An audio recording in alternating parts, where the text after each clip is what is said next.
Chicago and the Philippines.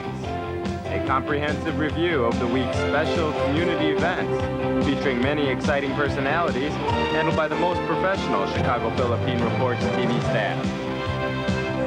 Good afternoon and welcome to the Chicago Philippine Reports TV, still the #1 Filipino show in the Midwest. I'm Geri Pascual. Welcome to our show.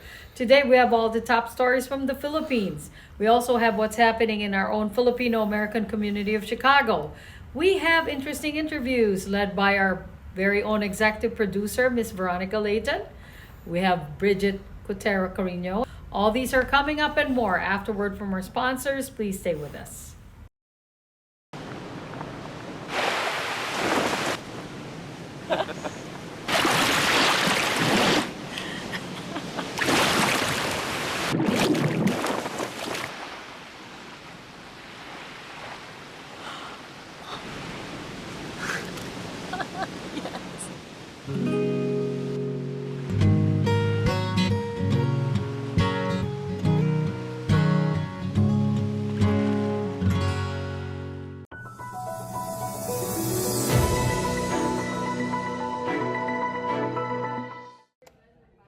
Senator Ronald De La Rosa, then the Philippine National Police Chief and Chief Implementer of the Duterte administration's war on drugs, admits there were human rights violations in that campaign.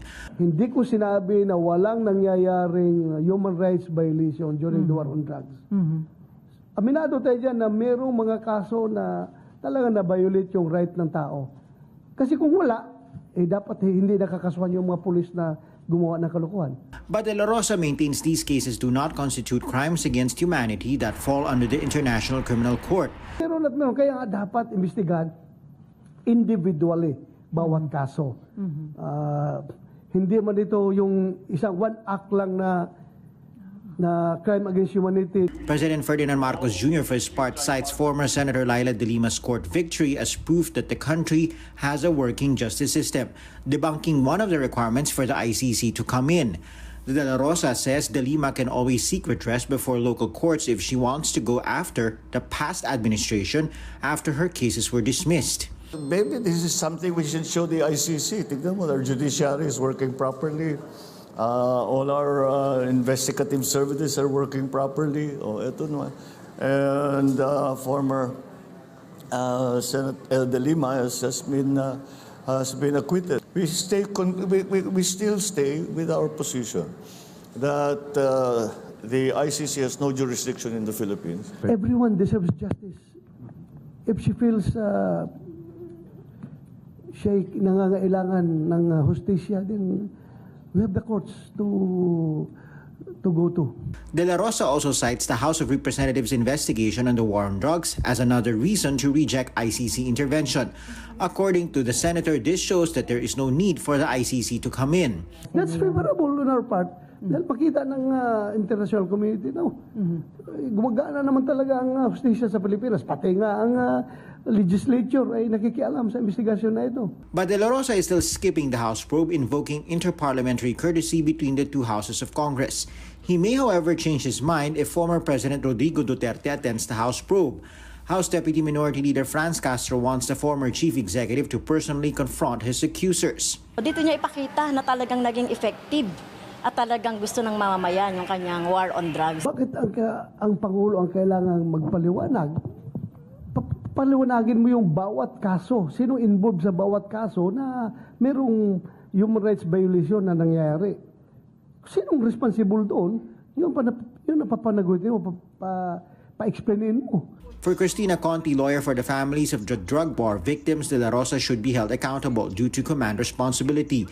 She challenges De La Rosa to attend the House inquiry since it is not a criminal proceeding. I hope he looks into the concept of command responsibility.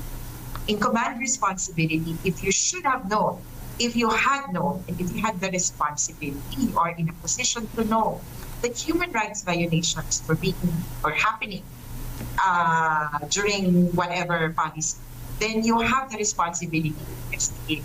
Yung pagmamaang-maangan yan, hindi po gagana yan sa putok ito na mismo yung mga pulis niya umaamin na may namatay. The Development Budget Coordination Committee has revised its medium-term macroeconomic assumptions for the year. Inflation is now expected to average between 3 and 4% this 2024 from 2 to 4% in the previous DBCC meeting last April. Forecast for the peso-US dollar rate also increased from 55 to 57 pesos per dollar in the previous meeting to the level of 56 to 58 pesos. We are determined to achieve price stability and return to the target range of 2 to 4% from 2025 to 2028 through the proactive implementation of monetary policy measures and well-targeted government interventions that address the primary drivers of inflation. The economic managers, however, remain optimistic of the overall growth of the country. Gross domestic product target for the year remains at 6 to 7%, which was already narrowed during the April meeting from the previous 6.5 to 7.5%. Domestic consumption, particularly household consumption, has been the major source of growth, although that has slowed down a bit because of the inflation and interest rates. No? But we have seen a more robust recovery of the other pillars of the economy. Balisacan added that the Philippines is poised to become an upper middle income country by late next year or early 2026. The economic team also enumerated some policies they will pursue to further fuel the growth of the country. 4 of them are revenue measures. No? So VAT on plastic, single-use plastic bags, VAT on excise tax on single-use plastic bags, VAT on digital services, create more, and then the mining fiscal regime.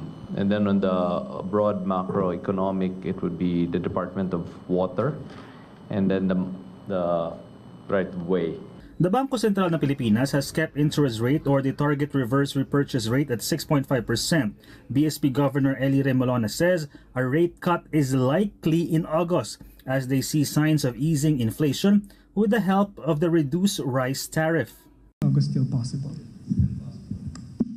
Actually, somewhat more likely to reduce by 25 basis points at a time.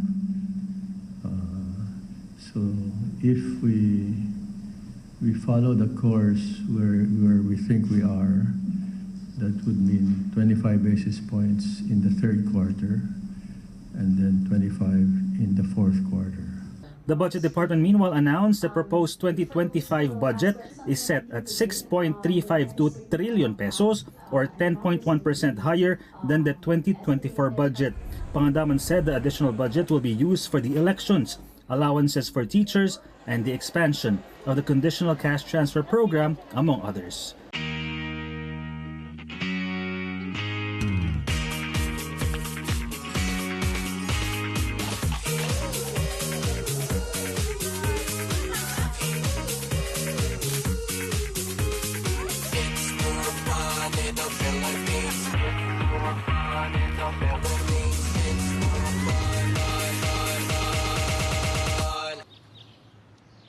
It's more fun in the Philippines.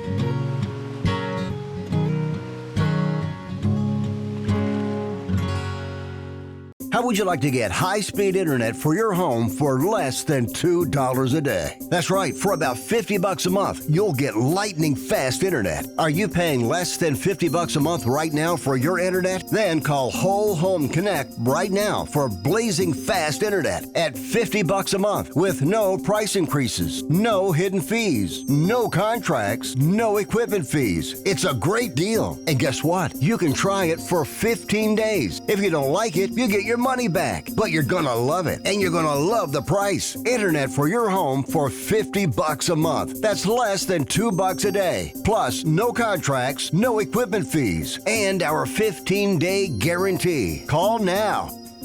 Call 800-555-1212. That's 800-555-1212. Again, 800-555-1212. 1212. Don't wait. Call us right now. Do you need to get your hands on some extra money right now? Maybe $25,000 or more? If you're a homeowner, now is the perfect time to get cash out. While homes in many neighborhoods like yours have gone up in value, you can use the money for anything. It's yours. You can buy an investment property, pay for college, pay off higher interest debt, or make home improvements. A cash out refinance is the perfect solution to get the cash you need. If you need $25,000, $50,000, or even $100,000, now's the time. Home values are up, and so is your equity. We offer you a way to use it. No need to sell your home or use your savings. Call New American Funding now and speak to a cash out refi specialist and see how much cash out you can get. Call New American Funding at 855-332-3929. That's 855-332-3929. Call 855-332-3929. ViaTimes, vital news, vibrant views for the Filipino Asian communities in Chicago. ViaTimes for your most interesting and exciting reading and your party coverages. ViaTime has very interesting columnists. You name it, ViaTimes has it. Law, Filipino news, dentistry, immigration, humor, serious opinions, health, beauty, mysticism, Bata Corner, showbiz, and intelligently written editorials. Call ViaTimes at 773-866-0811.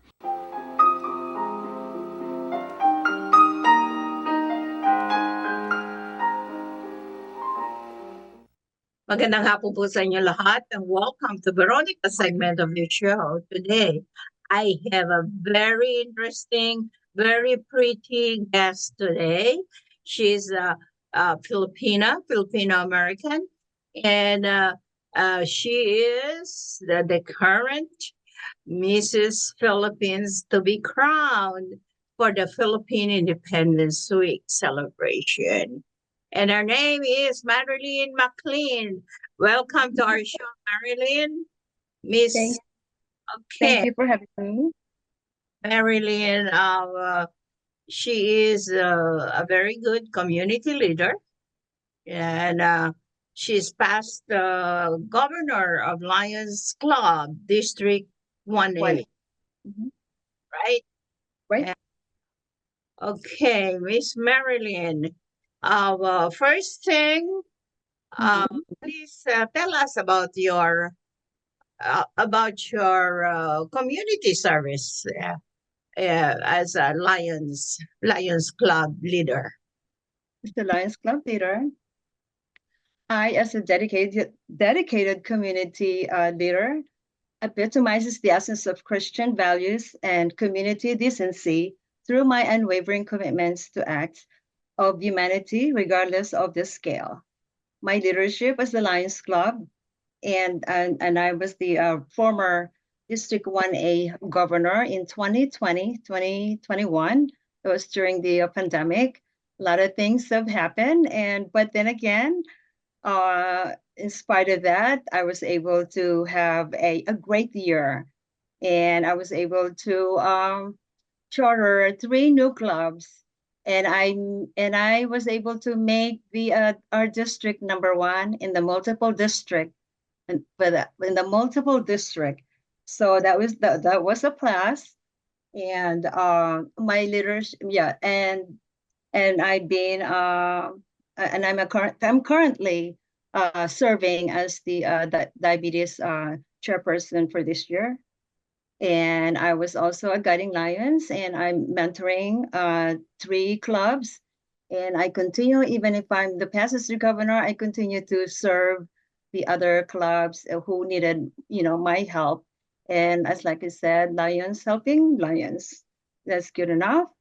And this is also distinguished by my exceptionally ability to attract sponsors and followers, underscoring my significant influence of dedication to the cause.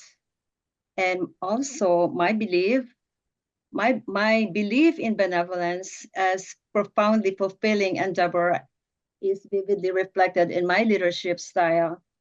And I lead by example, consistently treating everyone with respect and kindness. fostering an environmental of mutual respect and compassion. And this approach not only enhances the effectiveness of my leadership, but also inspires those around me to adopt similar values in their own lives. And looking back on my involvement in community service, I started as I was a charter member for in 1989 Chicago Bayanihan Lioness, and so I've been a member for 35 years, and I'm currently the president of my club, and I will continue to mentor the upcoming leaders in our club. And I've been also have done so much involvement and fundraising, events of my community, and I've been volunteering as well to do a humanitarian service and medical missions to the Philippines, which with Philippine partnering with in sponsoring by Philippine Medical Surgical and Dental Mission to the Philippines, as well as the been doing annual donating the water wells in the Philippines, and people who have no access and getting fresh water. So I've been like yearly I've been donating for that cause. And also looking that has been consistently prioritize the needs of the most underserved, also for the members. Through my tireless efforts, I have implemented numerous initiatives that directly benefit these communities, ensuring that they receive much needed support and resources. And also, whether organizing a fundraising events, spearheading the community, or personally engaging with those in need, my actions have had lasting positive impact in countless lives. So, you want to go back to that one? Well, in terms of my, I guess, would that answer the question for you, or is that enough for me to give you more, or Yeah, start? I already Yes. have some questions. Yeah. Were you, weren't you the first Filipino American to be governor in district of Lions Club? District 1A? Yes, I was. Are I was you a the first Filipino American to be the district governor of the Lions Club? Were you? No, I was the are you asking me if I am the first one in the Filipino group community? The Filipino. First Filipino woman. Yes, I was the first Filipino. Yes, in our district. Correct. Right. So, how was it? How was your experience? Were you treated right? Or I was I was treated right, with respect, of course, and yes, of course, I enjoy that, and I was like, well known, and I know how to, engage with people and in our own community, and as well as in the district, and as well as the state, and so when you do something something back, like when you're helping others, you get that respect, and you get that uh that will get back to you. And yeah, they were there. I was treated right. I enjoyed it. Yes, of course. And the reason I asked that question is that because I know that the Lions Club is an old male dominated institute. Dominant. Right? Well, yes, of course. Yeah, that one has changed. It involves, and we were Like I said, I started like in 1989 and 1987. That was when they allowing the women to be a lions, because we were only like a lioness, and I thought it was this like the men's club or something, and there's like all only run by the male lions, you know. But then behind that is like the woman who is really working, you know, for them, and behind their success is the woman. And so, and I said, later on they've been, you know, recognizing the work of the lioness behind that, the recognition or the success of the male, you know. So I I was not. I didn't see anything that the women was like treated differently than the from the, you know, from the male line members, and because that thing has changed. So you know, because because we were empowering the women in leadership, and so we had our first female international president as well. And she was like, you know, from where was that, from New Zealand, and she did pretty good, and they treated her really, you know, real fine, real good. Yeah. Good. Very Yeah. okay. Very good. I Yes. know that you know, I know the feeling because I started with the Lions Club too before. Lioness. Yes. For the Lions Male Society. Yeah. Correct. Okay, No, that there's so many, you know, women now coming in as a leader, and now we just had our current international president is women, and she's from Canada, and she's really good, and then there's more are coming in.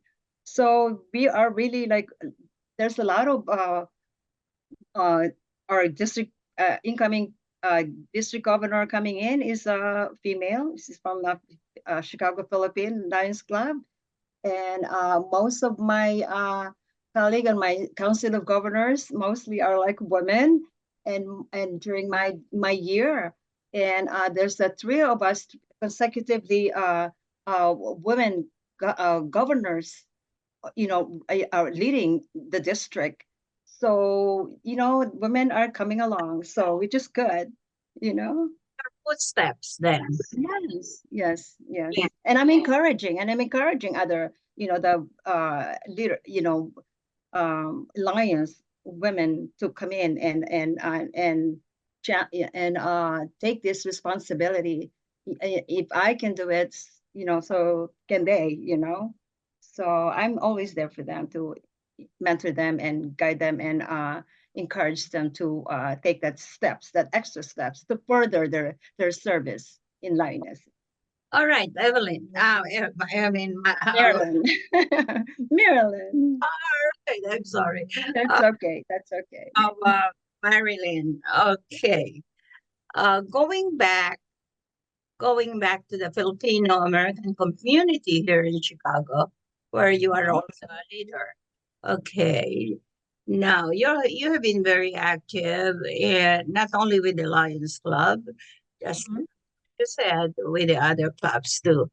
But these days you're running for something else, which is the title of Mrs. Philippines. Yes.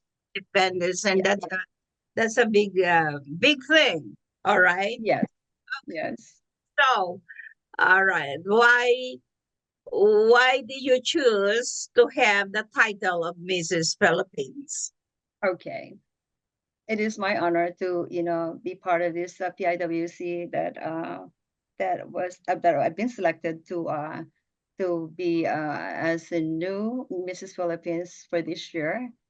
And in terms of foresight, I envision my role in the Mrs. Philippines community as a platform to further amplify my advocacy for underserved. And I aim to expand my initiatives, leveraging my position to garner more support and resources for my causes. And I plan also to introduce more inclusive programs that addresses the specific needs of the most vulnerable population, ensuring that my efforts lead to sustainable and meaningful change. And also, it is my, it is, I'm honored and I'm very grateful that I was asked by the overall chair, Jovi Siriani, to do this because she has the passion and she has, and I know where the benefits is going through, and I want to help her. And because I'm actually be going to the Philippines to do the medical mission and some humanitarian service. That's why I'm working so hard to get more supports and donations and people who know me, and even my Dennis, also like, giving me donations and everything. But it is also my hope is to cultivate a culture of empathy and service within the community, encouraging to join me in making a difference. And also by doing so, I hope to create a ripple effects of benevolence, and where acts of kindness and support become a common practice, and ultimately leading to a more compassionate and equitable society. And to conclude on that one, and my background as a community leader is a testament to my belief in the power of small acts of humanity, and my leadership in the Lions Club and vision for the future as part of my Mrs. Philippines in the community will highlight my unwavering commitment to serving the most underserved and ensuring that my efforts leave a legacy of kindness and human decency. Well, Mrs. Philippines, I salute you for your humanitarian purposes in serving the community, and also very good. I wish you good luck. And thank you. You already have the title anyway, and you will just be crowned. Yes. Exciting, right? Yes, I'm excited, and my family will be there, and some of my friends, and I cannot believe how much support I receive by just presenting them, my platform and my advocacy to help our community locally and globally. Humanitarian service here, in Chicago as well as, back home. And because I've been doing that one, so, and I continue to, serve our community, whatever I can in my, however I can give. And it's very rewarding to help others. Very good. I salute you. And for the future, any further plans for the future, carrying your crown as Mrs. Philippines and as the title of Governor of Lions Club District 1A? What is in the future for you? What do you want to do more for the you want me, if I want to further my service, to further what I want to go level up, sure, why not? I can do it. I will be happy to. I'll be excited to continue or to further my service to in a higher position. Of course, it's always been in my mind that if I can do it, my time and my because I'm retired and I have all the resources and the time in spite of my 7 grandkids, but I still find time to do my community service. Why not? I can do it. How many grandkids you have? I have 7 grandkids. Wow. Two girls and 5 boys. And that's what keeping me, strong and alive, and giving me this strength and to give back to the community. Terrific, terrific. Wow, 7 grandkids. Kids, I know. How many kids do you have? I have three.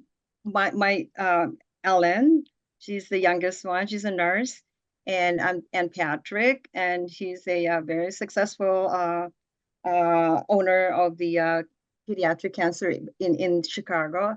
And the other one, JP or Ramon, is he's still single, and he's working for his brother in Chicago because they are very successful. Yep.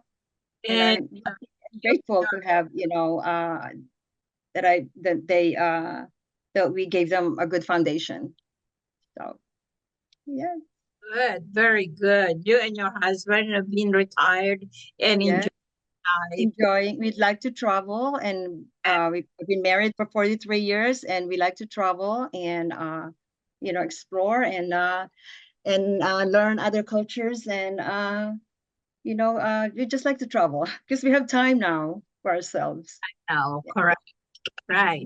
While you're still able to, while you're still young, and you can do it, why not? Diba? Yes. I don't blame you. Yeah. Mrs. Philippines 2024 of the PIWC, I thank you so much for gracing our show today. It was an interesting discussion. Your community life and family life. And I wish you good luck and more success. All right. Okay, I'll see Thank you for this interview. It's my pleasure, and it's been great, and thank you for having me. Yes. All right. Thank you. At maraming salamat. At maraming salamat po sa inyong panonood. Ako po si Veronica. Enjoy the rest of your weekend. Bye, Marilyn. Bye. Thank you. Good night.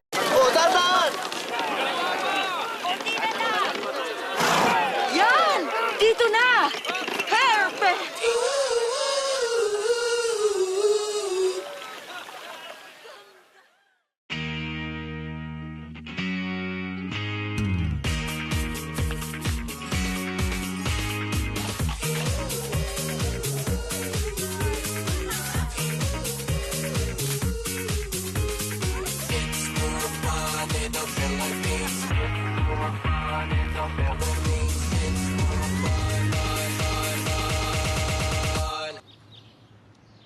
It's more fun in the Philippines.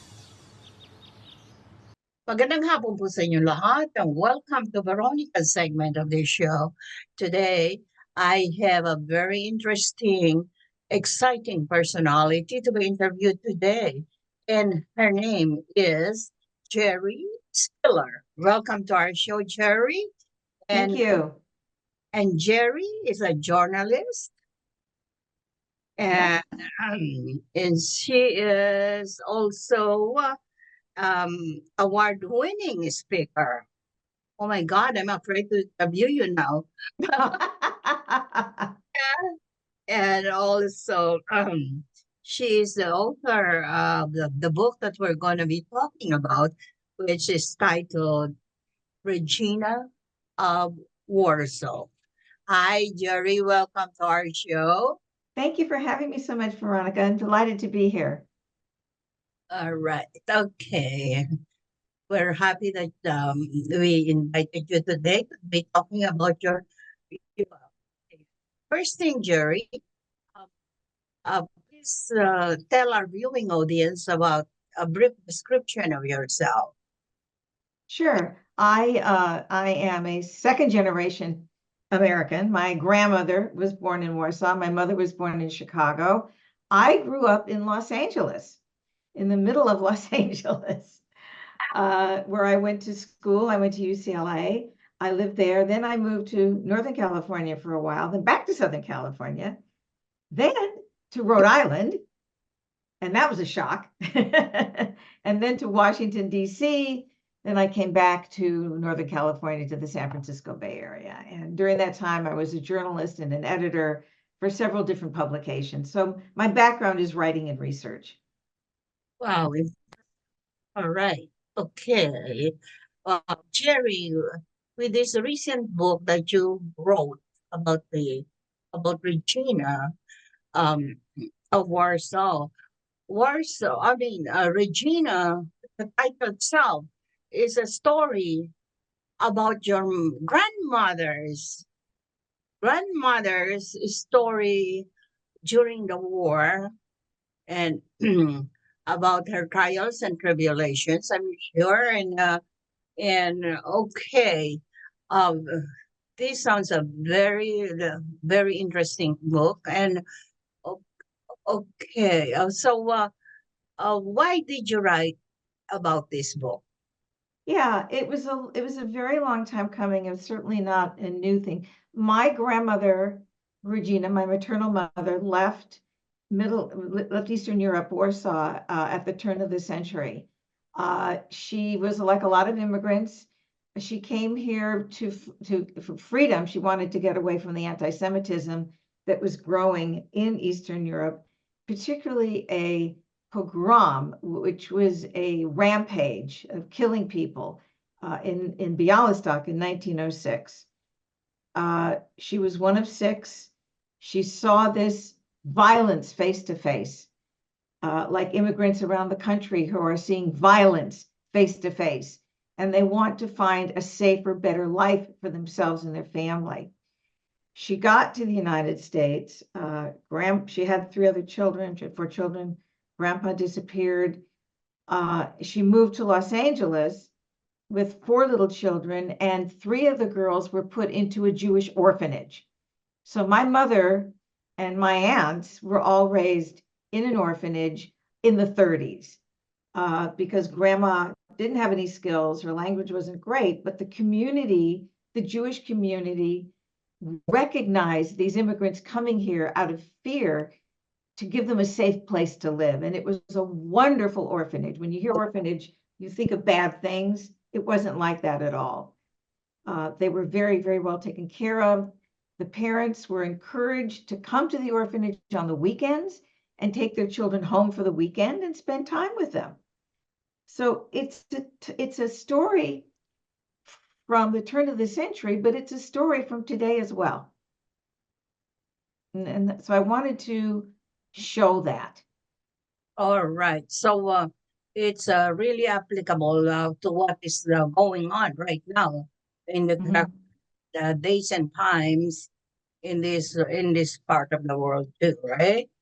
Yes. And okay, so of course, you talked to your grandma when she was still around about this story, and that's the reason why you wrote about her. Well, Veronica, she was very secretive. She was one of 6 children in Warsaw. She escaped and survived. That's why I'm here talking to you. She had 2 other siblings who died in the concentration camps.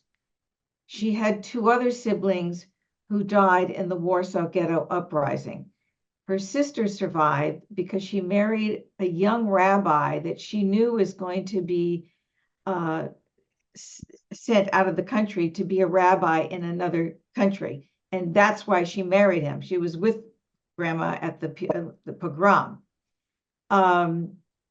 And I think that it's important to show decisions that people make and decisions that we're not sure of, or we think we want everything to be okay. This is my home. This is my family. Why do I have to leave? All right. And so this is what happened. Yeah. I think it's important to show both sides of the story, but the survivors who pick up everything and then leave everything they've ever known to leave. What kind of courage does that take? That is real courage. Yeah. Yeah. I interviewed my mother while she was still alive and talking, and I talked to my aunt. I also found relatives that survived who gave me this incredible information about this family from the Holocaust and how they survived and what they did. And I think it's an important message for us today to pay attention to politics. Bad things can happen. Correct. Yeah. Yeah. Well, you were able to gather all the information for the book by interviewing some of your living relatives. Mm-hmm. Okay. Yes. Yeah, starting from your mother. Yeah. I was smart. You know how we often say, I wish I'd asked my dad this, or I wish I asked my mom that while she was still alive. I interviewed my mother for 3 hours about her life. And I found, I guess they would be called second cousins in Poland and in France. And they were able to fill in a lot of the information that my grandmother never shared. I think because she left, she was trying to protect people back there. I think she thought by not telling us about these two nephews, she was protecting them, when in fact we would have loved them. And I was able to meet them and talk to them and get this very delicate value information that I never would have had otherwise. So the book is historical fiction, but it's based on fact. You know, I wasn't there for the conversations, but I know what happened. All right. What is the moral of the story? I think it's something very applicable to today, is to make sure you're safe, fight for your freedom, do what you have to do for you and your family to survive. We're in a very delicate time right now. And I think we need to be careful. We need to align ourselves to people who, will fight for us and with us. We don't want a repeat of what happened in World War II. And I think it's important for women, especially, to be brave for us and our children. Correct. And your grandmother has served as your inspiration through all these years, correct? She was a tough old bird. To do what she had to do, she had to be very brave and very tough. And she did what she thought was right. And she was right. Correct. She was right. Mostly grandmas are always right anyway. Yes. Aren't they? Aren't they, though? Okay, Geri, where can our viewing audience buy or purchase your book? It's on Amazon for sure. It's an ebook and it's hard copy. It's on Barnes and Noble. It's on Books A Million. I think you can find it that way. It'll be in the libraries. Once the hard copy gets out, you can then find it at the libraries, or ask your library, or you can order it through your favorite bookstore. It's Regina of Warsaw, Love, Loss, and Liberation by Geri Spieler. All I have a copy. I think I have a copy. Here we go. All right. Okay. I just received your book too. Thank you. I would love to read through it. And thank you. Thank you for sending me one. Okay, very good. One last word about your book. You want me to give a last word on the book? Uh-huh. Oh, okay. I think it's the first of a trilogy. There's going to be 3 books in Regina. The second book is called Revenge of the Sisters, A Tale of Tribulation. It will be a standalone book, but it's a tale of revenge. Nobody gets killed, nobody gets shot, nobody gets beaten up. but something happens to all three of the girls and they get revenge. And that will be the second book. Great, terrific, Geri. I really appreciate your appearance to our show today. Thank you for having me. Raising our show at maraming salamat. Thank you very much in our language. Thank you so much, Veronica. It was delightful to talk to you. Okay, enjoy the rest of your day today. I will. Thank you. Bye, Geri. Bye. This is a prayer and a reminder. All we have is now. Anak, umuwi ka na.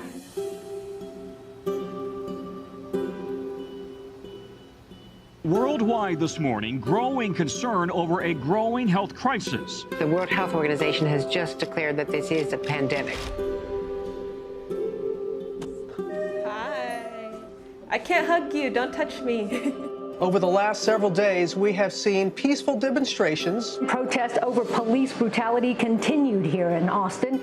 Remember when you started going to college? You came home a liberal? Dad, please. That's what we do to you guys in school. All these people that we never met and never will meet because of what had happened to them. It's just too much. The way that our family communicates is not necessarily, it's not great. What advice would you give for those of us that are struggling? Deal with it.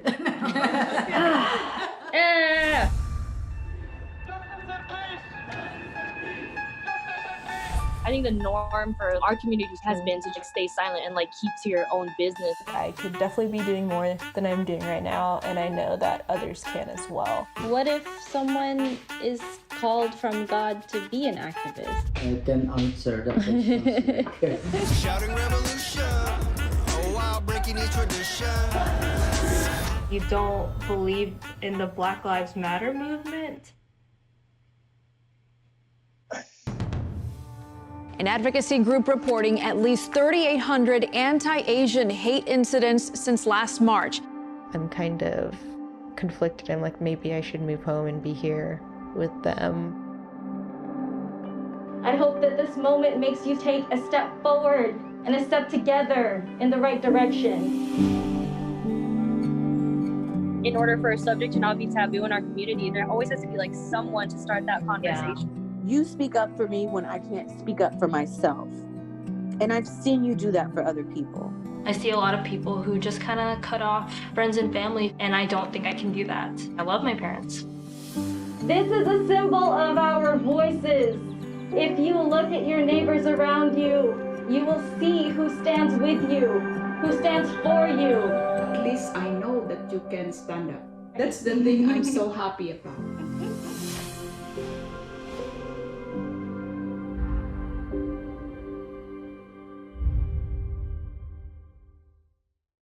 We would like to welcome all of you to Baladna Jewelry. We have a very big selection of 21 karat gold jewelry imported from the Middle East, from Dubai, Saudi, and Bahrain. And we have a very big selection of diamond. We offer free financing for 6 months, and we have a layaway system which you can leave your stuff for 3 months. We repair gold and we buy old gold. Welcome to Baladna Jewelry. Salamat po.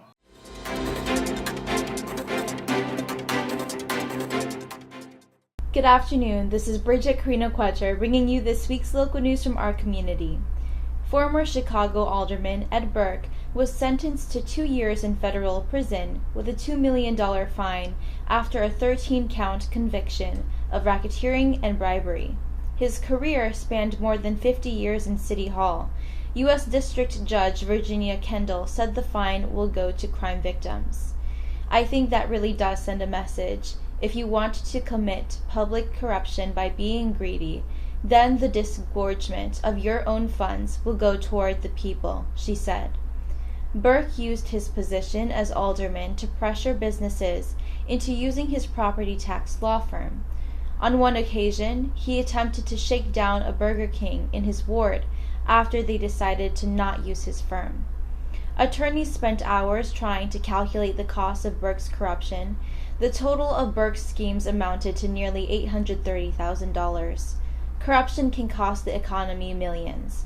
From 2000 to 2018, corruption cost Illinois an estimated $556 million annually in terms of lost investment.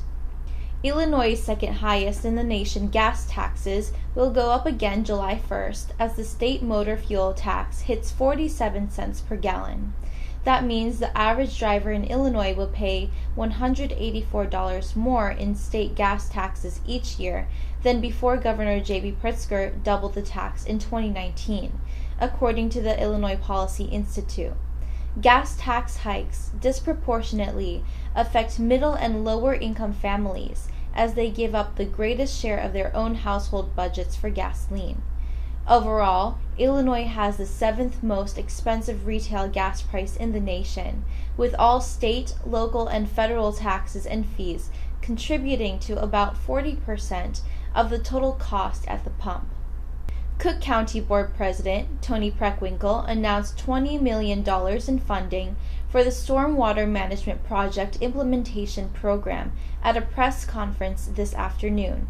The initiative is led by the county's Department of Transportation and Highways.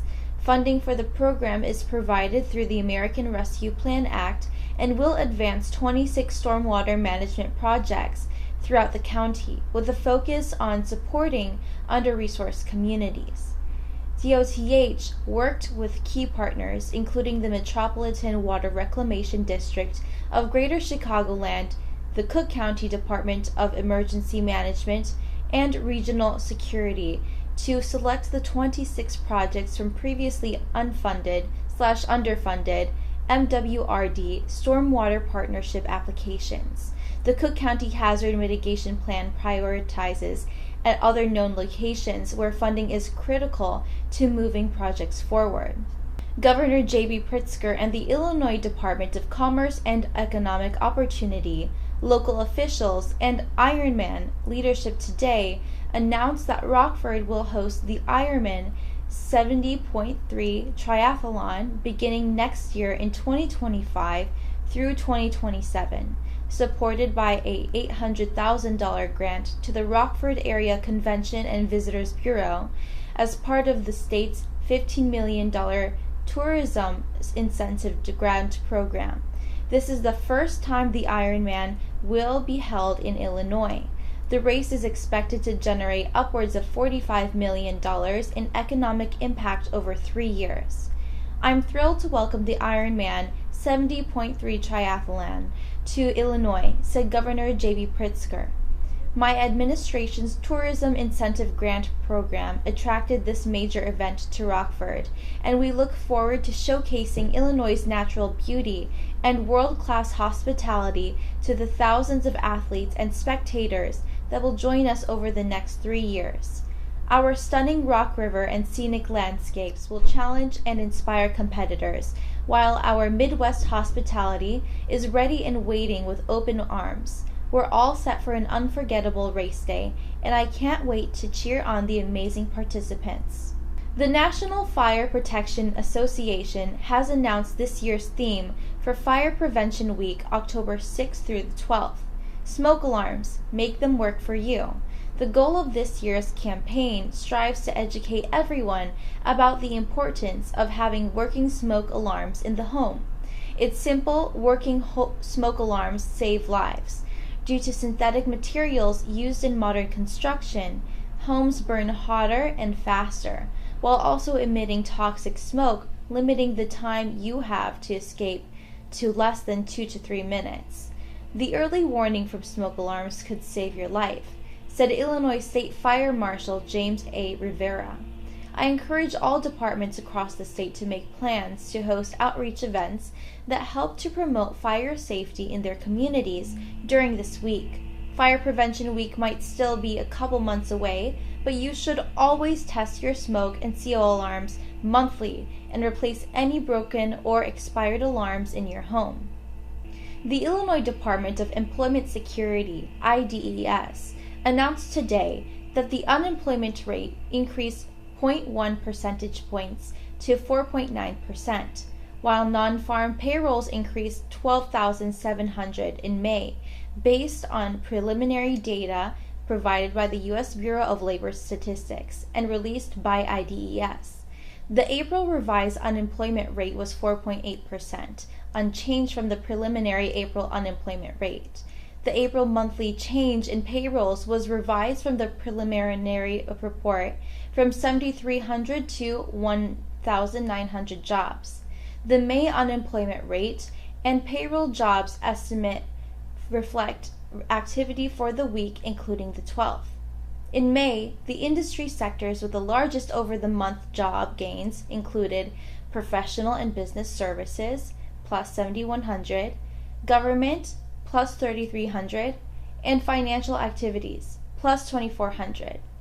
The industry sectors with monthly payroll job declines included manufacturing, minus 2,300, leisure and hospitality, minus 1,200, construction, minus 100, and mining, minus 100. That's all for today. Thank you for watching our news this week. This is Brigitte. See you next time.